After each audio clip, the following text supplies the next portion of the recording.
Kubera channel స్వాగతం అండి. So ఈరోజు మార్కెట్ ఎలా ట్రేడ్ అయింది, రేపు ఎలా ఉండొచ్చు అనేది చూద్దాము. నిఫ్టీ చూసినట్లయితే మనకి 24,967 మనకి 100 పాయింట్స్ అప్లో ట్రేడ్ అవ్వడం చూస్తున్నాము. మనకి బ్యాంక్ నిఫ్టీ వచ్చేసి ఫ్లాట్గా ట్రేడ్ అయింది. మనకి సెన్సెక్స్ వచ్చేసి 0.4% అప్తో 329 పాయింట్స్ అప్తో ట్రేడ్ అవ్వడం ఇక్కడ చూస్తున్నాము. సో ఓవరాల్గా మనకి మార్కెట్ వచ్చేసి నియర్ అబౌట్ మనకి 120 పాయింట్స్ వాలటిలిటీ అయితే నిఫ్టీ అయితే మనకి ఇక్కడ కనబడటం చూస్తున్నాము. ఓకే, సో ఈరోజు వచ్చేసి ఒక ఇంపార్టెంట్ న్యూస్ వల్ల మనకి పేపర్ మిల్స్ అనేది బాగా పెరగడం జరిగిందండి. పేపర్ స్టాక్స్ ఏవైతే ఉన్నాయో దానికి గల కారణం కూడా మనం డిస్కస్ చేద్దాము. రేపు ఎలా ఉండొచ్చు అనేది ఒకసారి చూద్దాము. సో మనకి ఆల్మోస్ట్ 25 మనకు వచ్చేసి 25 దగ్గర ఆల్మోస్ట్ మార్కెట్ హాల్ట్ అయింది. సో మనం ఇక్కడ చూసినట్లయితే 25,000 ఎప్పుడైతే మార్కెట్ క్రాస్ అవుతుందో మనకి 25,100 ఏదైతే ఓఐ డేటా ఉందో ఇది మనకు కాల్ సైడ్ అండి. సో 1,41,568 ఉంది. తర్వాత వచ్చేసి మనకి 1,42,976 25,200. సో ఈ రెండింటి దగ్గర మనకి చాలా స్ట్రాంగ్గా ఓఐ బిల్డ్ అయింది. డౌన్ సైడ్ అయితే మాత్రం మనకి 24,900 అండ్ దెన్ 24,800. ఓకే, సో రేపు నాకు మార్కెట్ రేంజ్ నిఫ్టీ వచ్చేసి 24,800 నుంచి 25,200 దగ్గర ఉంది. సో ఈ ట్రేడ్ సెటప్ ఎలా తీసుకోవాలి మనం? వన్స్ 25,000 మనకి క్రాస్ అవుతూ ఉంటే, వన్స్ 25,000 మనకి క్రాస్ అవుతూ ఉంటే సో ఆటోమేటిక్గా మీరు అప్ సైడ్కి వెళ్ళండి. డౌన్ సైడ్ మాత్రం 24,900 బ్రేక్ అయితే అప్పుడు మనకు వచ్చేసి ఈ యొక్క 100 పాయింట్స్ టేకప్ చేయండి. సో అప్ సైడ్ నేను వచ్చేసి ఒక 150 to 200 పాయింట్స్ తీసుకుంటున్నాను. డౌన్ సైడ్ వచ్చేసి 100 పాయింట్స్ తీసుకుంటున్నాను with 50 points stop loss. So ఇది నేను ఎందుకు చెప్తున్నానంటే మీరు ఇక్కడ చూసినట్లయితే మార్కెట్ మనకి ఎక్కడ హాల్ట్ అయింది 22,967. సో ఎప్పుడైతే మనకి 25,000 రౌండ్ ఫిగర్ క్రాస్ అవుతూ ఉంటుందో up side target 200 points, down side మనకి 24,900 ఎప్పుడైతే డౌన్ సైడ్. సో మనకి నియర్ అబౌట్ మనకి 40 పాయింట్స్ వచ్చేసి కాల్ ఆప్షన్ సైడ్, ఇంకా 40 పాయింట్స్ వచ్చేసి మనకి కాల్ ఆప్షన్ సైడ్ వచ్చేసి స్టాప్ లాస్, డౌన్ సైడ్ వచ్చేసి మనకి పుట్ ఆప్షన్ సైడ్ వచ్చేసి 60 పాయింట్స్ స్టాప్ లాస్ పెట్టుకోండి. సో ఇప్పుడు మనకు వచ్చేసి చార్ట్ ద్వారా కూడా చూద్దాము. చార్ట్ ద్వారా చూసినట్లయితే మనకు వచ్చేసి ఈరోజు మనము మార్కెట్ ఒకవేళ ఈ రేంజ్లో కనుక ఓపెన్ అయితే మాత్రం మనకి ఈ రేంజ్లో సో సమ్ ఫ్లాట్గా కనుక ఓపెన్ అయితే మాత్రం మనం వచ్చేసి కాల్ ఆప్షన్ సైడ్ వెళ్ళమని చెప్పాము. సో అద్యంతం మనకంత గ్యాప్ అప్ కూడా కాదండి. సో మనకి కాకపోతే ఏంటంటే ఈ లెవెల్స్ నుంచి మనకి మంచి మూమెంటం అయితే ఇచ్చింది. కాకపోతే ఏదైతే మూమెంటం ఇచ్చిందో చాలా స్లో మూమెంటమే ఈరోజు మార్కెట్లో ఉందండి. స్లో మూమెంటమే మార్కెట్లో ఉంది. అందువల్ల ఏంటంటే ఎవరైతే బయర్స్ ఉన్నారో కొంత మనకు వచ్చేసి ఎవరైతే బయర్స్ కంటే సెల్లర్స్ కొంచెం మంచి ప్రాఫిట్ అయితే తీసుకొని ఉండొచ్చు. బయింగ్ సైడ్ ఏంటంటే మార్కెట్లో వాలటైల్ మనకు వచ్చేసి ప్రీమియం డికే ఉంటుంది కాబట్టి అంతా మనకి ప్రాఫిట్స్ అయితే ఈవెన్ బయింగ్ సైడ్ ఉన్న ఈవెన్ దో మార్కెట్ వచ్చేసి ఉన్నాయి. ఎందుకంటే చాలా స్లో మూమెంటం ఉంది. చాలా స్లో మూమెంటం ఉండటం వల్ల మనకి ఏంటంటే ప్రీమియం డికే అనేది ఆటోమేటిక్గా మన ప్రాఫిట్స్ని తినేస్తుంది. సో రేపు ఎలా ఉండొచ్చు అంటే మాత్రం మీరు ఇక్కడ చూడండి. రేపు ఎలా ఉండొచ్చు అంటే జస్ట్ ఇన్సైడ్ క్యాండిల్ అనేది మనకి ఇక్కడ ఫార్మేషన్ జరిగింది. ఇన్సైడ్ క్యాండిల్ అనేది మనకి ఫార్మేషన్ జరిగింది. సో ఇన్సైడ్ క్యాండిల్ అనేది ఫార్మేషన్ జరిగింది కాబట్టి నేను ఈ యొక్క లెవెల్సే తీసుకుంటున్నాను రేపు. ఓకే, ఈ యొక్క లెవెల్సే తీసుకుంటున్నాను. 24,992 అబోవ్ నేను బయింగ్ సైడ్కి వెళ్ళిపోతాను. అండ్ విత్ స్టాప్ లాస్ వచ్చేసి మనకి 24,952. ఒకవేళ మనకి డౌన్ సైడ్ ఇది కనుక బ్రేక్ అయితే నేను మనకి పుట్ ఆప్షన్ ఇక్కడ బై చేస్తాను విత్ స్టాప్ లాస్ 24,992. సో మనకి ఎనీహో ఇన్సైడ్ క్యాండిల్ అనేది ఇస్తుంది కాబట్టి ఇన్సైడ్ క్యాండిల్ ద్వారా మనం మంచిగా ట్రేడ్ సెటప్ అయితే చేసుకోవచ్చు.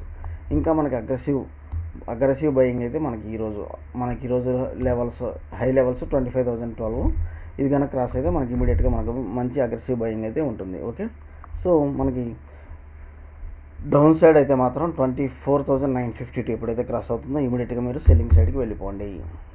ఓకే, నెక్స్ట్ బ్యాంక్ నిఫ్టీ కూడా మనం చూసినట్లయితే ఇన్సైడ్ క్యాండిల్, ఇది కూడా ఇన్సైడ్ క్యాండిల్ కాబట్టి క్లియర్గా. సో బ్యాంక్ నిఫ్టీ ఏంటంటే మనకి చాలా స్మాల్ పోర్షన్ మూమెంటమే ఉందండి. సో మీరు ఇన్సైడ్ క్యాండిల్తో పాటు డే హై డేలో కూడా చూసినట్లయితే మనకి 55,071 అండ్ వచ్చేసి మనకు వచ్చేసి 55,244.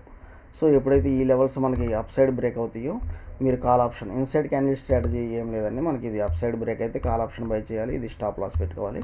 డౌన్ సైడ్ బ్రేక్ అయితే ఇక్కడ పుట్ ఆప్షన్ బై చేయాలి, ఇది స్టాప్ లాస్ పెట్టుకోవాలి. Okay, so inside candle strategy మనం వచ్చేసి క్లియర్గా నిఫ్టీ బ్యాంక్ నిఫ్టీ రెండిట్లో మనం వచ్చేసి అప్లై చేయొచ్చు.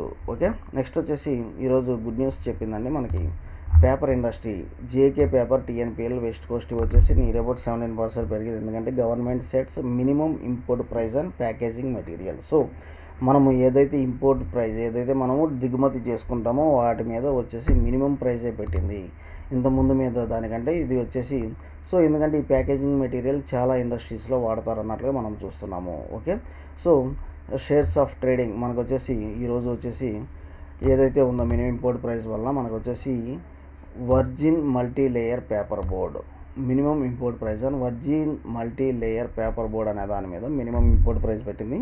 అండ్ దీనివల్ల ఏంటంటే మనకి west coast paper mills 13.7%, JK paper వచ్చేసి మనకి 15%, తమిళనాడు పేపర్స్ వచ్చేసి మనకి 17% పెరగడం అయితే చూస్తున్నాము. Okay, even Malu paper mills, Andhra paper also మనకు వచ్చేసి 12% దాకా పెరగడం జరుగుతుంది. సో దీనికి గల కారణం ఏంటంటే మనకి బేసికలీ సేల్స్ వాల్యూమ్ అనేది ఇండియన్ మ్యానుఫ్యాక్చరింగ్ ప్రొడక్షన్లో పెరుగుతుంది. అండ్ మనకు వచ్చేసి ప్రైజింగ్ కూడా డొమెస్టిక్ కంపెనీస్ మంచి ప్రొటెక్టివ్ మార్జిన్స్ ఉంటుంది. అండ్ మోర్ ఓవర్ మనకి ఏంటంటే ఇది ఏ మెటీరియల్ అయితే ఉందో ఇంపోర్ట్ ప్రైజింగ్ ఇది వచ్చేసి మేజర్గా ప్యాకేజ్ మెటీరియల్ డిమాండ్ మనకి ఇది వచ్చేసి ఫార్మాస్యూటికల్స్ కానివ్వండి, ఎఫ్ఎంసీజీ కానీ, ఎలక్ట్రానిక్స్ అండ్ పబ్లిషింగ్ వీటన్నిటిలో ఈ యొక్క మెటీరియల్ వాడతారు. కాబట్టి ఎప్పుడైతే దాని యొక్క ఇంపోర్ట్ ప్రైస్ తగ్గిస్తున్నారో ఆటోమేటిక్గా ఈ యొక్క ఇండస్ట్రీస్కి ఒక బెనిఫిషియల్ అన్నట్లుగా ఈరోజు చూస్తున్నాము. ఓకే, అందువల్ల వచ్చేసి ఈ యొక్క స్టాక్స్ పేపర్ స్టాక్స్ బాగా పెరగడం, మొన్న వచ్చేసి టెక్స్టైల్ మీద మనకి మంచి న్యూస్ రావడం వల్ల టెక్స్టైల్ స్టాక్స్ బాగా పెరిగినాయి ఆ రోజు 15 to 20% దాకా. అండ్ ఈరోజు వచ్చేసి పేపర్ మనకి స్టాక్స్ అనేది బాగా మూమెంటం అయితే రావడం జరుగుతుంది. ఓకే, సో మనకు వచ్చేసి కొన్ని స్టాక్స్ చూద్దాము. ఈరోజు చూడండి మనకి టీఎన్పిఎల్ వచ్చేసి నియర్ అబౌట్ 10% పెరగడం చూస్తున్నాము. JK paper so first time అంటే మనకు వచ్చేసి 17.38%. ఈవెన్ ఇన్ లార్జ్ వాల్యూమ్స్ జరగడానికి కూడా ఇంత వాల్యూమ్స్ జరగడానికి కూడా ఇది మెయిన్ రీజన్ అన్నట్లు చూస్తున్నారు. అండ్ మోర్ ఓవర్ చూసినట్లయితే మనకి ఇది జేకే పేపర్ మనకి ఎక్కడో 650 లెవెల్స్ నుంచి బాగా పడిపోయింది. అండ్ మోర్ ఓవర్ మీరు ఇక్కడ చూసినట్లయితే మేజర్ రెసిస్టెన్స్ అనేది ఇక్కడ క్రాస్ అవుతుంది. సో మేజర్ రెసిస్టెన్స్ అనేది ఇక్కడ క్రాస్ అవ్వబోతుంది. అందువల్ల వచ్చేసి ఇది మనకి ఒక మంచి సిగ్నలింగ్ ఉందండి. సో మంచి సిగ్నలింగ్ అయితే ఉంది ఏదైతే రెసిస్టెన్స్ క్రాస్ అవబోతుందో. సో ఇక్కడ నుంచి మనకి నెక్స్ట్ టార్గెట్ వచ్చేసి 500 లెవెల్స్ క్లియర్గా కనిపిస్తుంది జేకే పేపర్ మిల్స్కి. ఓకే, సో నిన్న ఎస్ బ్యాంక్ మనం చూసాము. ఎస్ బ్యాంక్ మనం మన ఇంపార్టెంట్ న్యూస్ చూసాము. మీరు ఇప్పటికైనా ఎస్ బ్యాంక్ అనేది ఎంటర్ అవ్వండి విత్ 18.4 స్టాప్ లాస్తో. ఇప్పటికైనా మీరు ఎస్ బ్యాంక్లో అయితే ఎంటర్ అయితే అవ్వండి. అండ్ మోర్ ఓవర్ ఇంకోటి చూసినట్లయితే ఈరోజు మనకి ఐటీ స్టాక్స్ బాగా పెరిగినాయి అండి. సో ఈరోజు మనకి బాగా ఐటీ స్టాక్స్ అయితే పెరిగినాయి. మనకి నాట్ ఓన్లీ బిర్లా సాఫ్ట్ కానివ్వండి చాలా ఐటీ స్టాక్స్ అయితే ఈరోజు పెరగడం చూస్తున్నాము. అందువల్ల వచ్చేసి మీరు ఐటీ స్టాక్స్ అయితే మీరు కంపల్సరీ హోల్డ్ అయితే చేసుకోండి. సో ఓకే, ఐటీ స్టాక్స్ అయితే మీరైతే బై చేసుకొని పెట్టుకోండి. ఓకే, అండ్ మోర్ ఓవర్ మనకి డిఫెన్స్ స్టాక్స్లో మనకి మూమెంటం అయితే ఉంటుంది. మొన్న హెచ్సిఎల్కి మంచి ఆర్డర్స్ వచ్చినాయి కదా, ఇది ఆస్ట్రా మైక్రో కానివ్వండి, జెన్టెక్ కానివ్వండి, మనకి డిఫెన్స్ స్టాక్స్లో కూడా మంచి మూమెంటం ఉంది. కంపల్సరీ మీ పోర్ట్ఫోలియోలో ఒక డిఫెన్స్ స్టాక్ అయితే పెట్టుకోండి. ఓకే, స్టిల్ నేను వచ్చేసి జెన్ టెక్నాలజీస్ చెప్తున్నానండి, ఎందుకంటే 2000 మంచి హై నుంచి ఇంకా దీనికి వచ్చేసి చాలా గ్యాప్ ఉంది. సో 2700 లెవెల్స్ రీచ్ అవ్వడానికి జెన్ టెక్నాలజీస్కి ఇంకా చాలా స్కోప్, చాలా టైం మనకు వచ్చేసి ఇంకా చాలా గ్యాప్ ఉంది. కాబట్టి స్టిల్ యూ కెన్ ఎంటర్ అనేది చెప్తున్నాను. విత్ మనకు వచ్చేసి సమ్ 1400 పాయింట్స్ స్టాప్ లాస్తో మీరు స్టిల్ జెన్ టెక్నాలజీస్ అయితే బై అయితే చేయొచ్చు. సో ఈరోజు మనకి మేజర్గా కొన్ని స్టాక్స్ ఏదైతే ఐటీ స్టాక్స్ అనుకుంటున్నానో అవి అయితే బాగా పెరగడం చూస్తున్నానండి. మనకి ఈవెన్ బిర్లా సాఫ్ట్ కానివ్వండి, సొనాటా కానివ్వండి, మనం మొన్న చెప్పాను కదా సొనాటా కానివ్వండి, బిర్లా సాఫ్ట్ కానివ్వండి. సో ఇవి వచ్చేసి మనకి మంచి మూమెంటం అయితే ఇస్తుంది. చూడండి సొనాటా వచ్చేసి ఈరోజు మనకు వచ్చేసి 10 రూపీస్ దాకా పెరిగింది. అలానే మనకు వచ్చేసి బిర్లా సాఫ్ట్ కూడా మనకు వచ్చేసి ఈరోజు బాగా పెరగడం చూస్తున్నాము. సో ఈ రెండు నేను చాలా రోజులు హోల్డ్ చేశానండి. స్టిల్ నేను వచ్చేసి ఈ సొనాటా సాఫ్ట్ మీద స్టిల్ ఇక్కడ నుంచి చాలా హై లెవెల్స్ అయితే ఇది రీచ్ అవ్వాలి. మీరైతే కంపల్సరీ సొనాటాలో అయితే ఎంటర్ అవ్వండి. మంచి రిటర్న్స్ అయితే ఉంటాయి. సొనాటాలో అయితే ఎంటర్ అవ్వండి, మంచి రిటర్న్స్ అయితే ఉంటాయి. ఎందుకంటే చాలా హైస్ నుంచి ఇది డౌన్ఫాల్ అయితే అయిందండి. ఓకే, థ్యాంక్ యూ అండి. Follow for important updates Kubera channel.